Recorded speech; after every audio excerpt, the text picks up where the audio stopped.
Hello, this is the RPG Crawler, and welcome once again to Indie Game Friday, where each week I take a look at an independent role-playing game.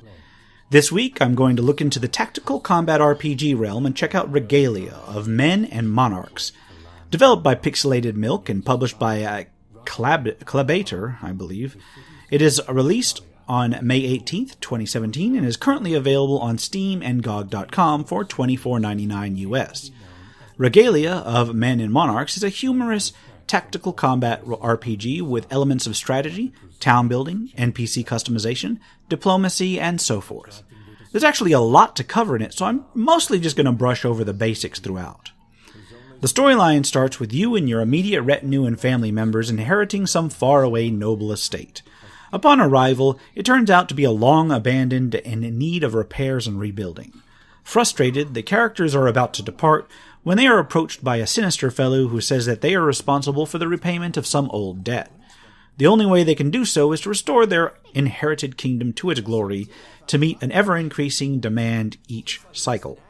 It's similar, in many ways, to the backstory of Regalia, an item shop's tale, and makes for a decent continuing motivation for the characters to stick with the task of building up the kingdom. Gameplay consists of several modes, but the main ones are the map mode, the region mode, an open exploration mode, a dungeon exploration mode, a tactical combat mode, and a text adventure mode.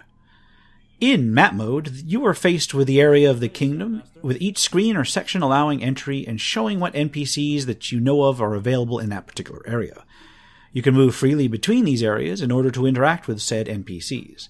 Entering an area may also trigger a storyline advancing cutscene, but more on those later. Once within an area, you enter the open exploration mode, where you can run around and interact with objects and people. The characters that can be interacted with generally have associated icons over their heads, and what few items you can interact with have similar icons depending on what sort of actions will result from the interaction.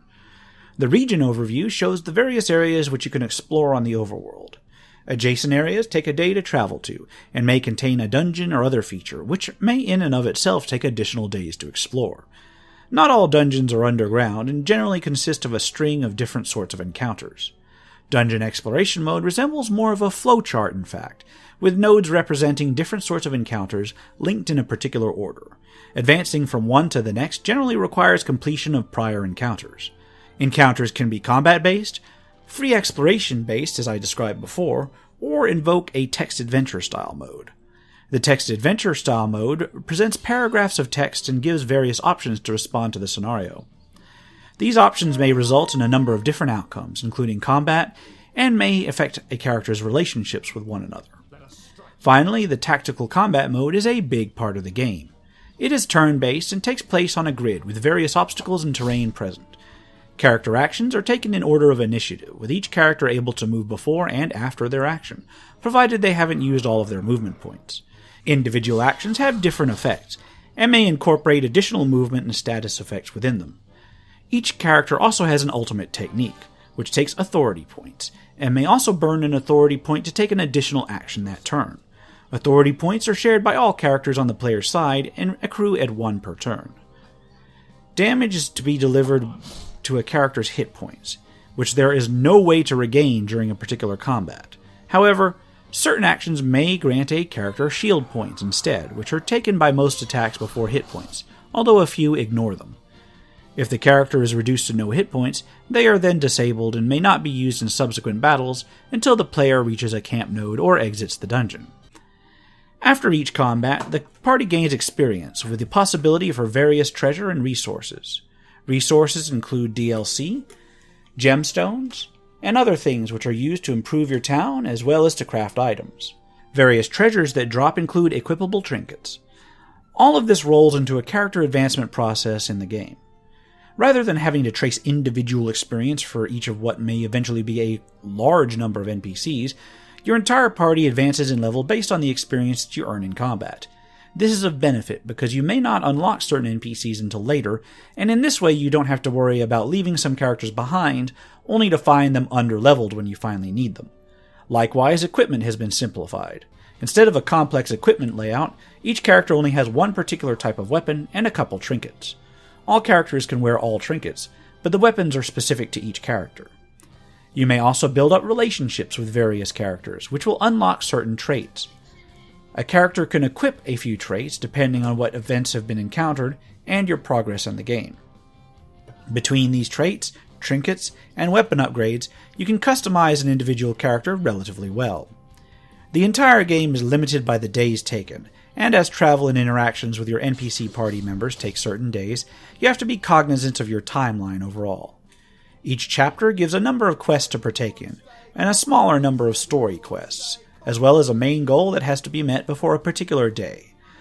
Most quests can be pursued however you wish, but failure to either complete the specific story quests or meet the goal by the deadline results in a game over. This results in a rather in-depth experience. From exploration to interacting with your NPC stable, to engaging in various combats and eventually interacting with foreign nations, there's a lot to do in this game. One thing to note, however, is that the game is very JRPG inspired, beyond the usual anime stylings that are really self-evident. So there are a lot of cutscenes, and many of them are very story and narration heavy. Graphically, the game has a wonderfully hand-drawn art style and a portrait style that is very anime-inspired and quite well done, honestly. It fits the theme of the story very well. The conversations and writing lend towards a humorous tone, and while sometimes this sort of thing is hit or miss, in this game I found it to be a bit more hit than miss.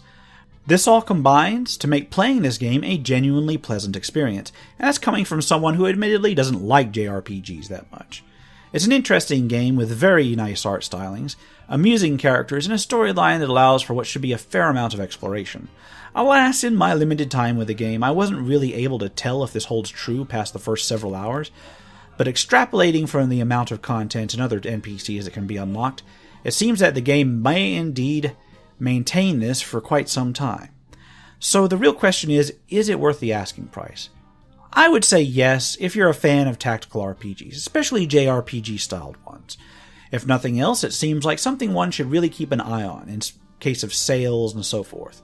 I personally think that I'll definitely be playing more of this when I have time, and I'll see how much replay value there is. For now, this has been the RPG Crawler with Indie Game Friday. If you like what you've seen, remember to leave a like, comment if you got feedback, and subscribe for more RPG content, both tabletop and computer. Until next time, take care and goodbye.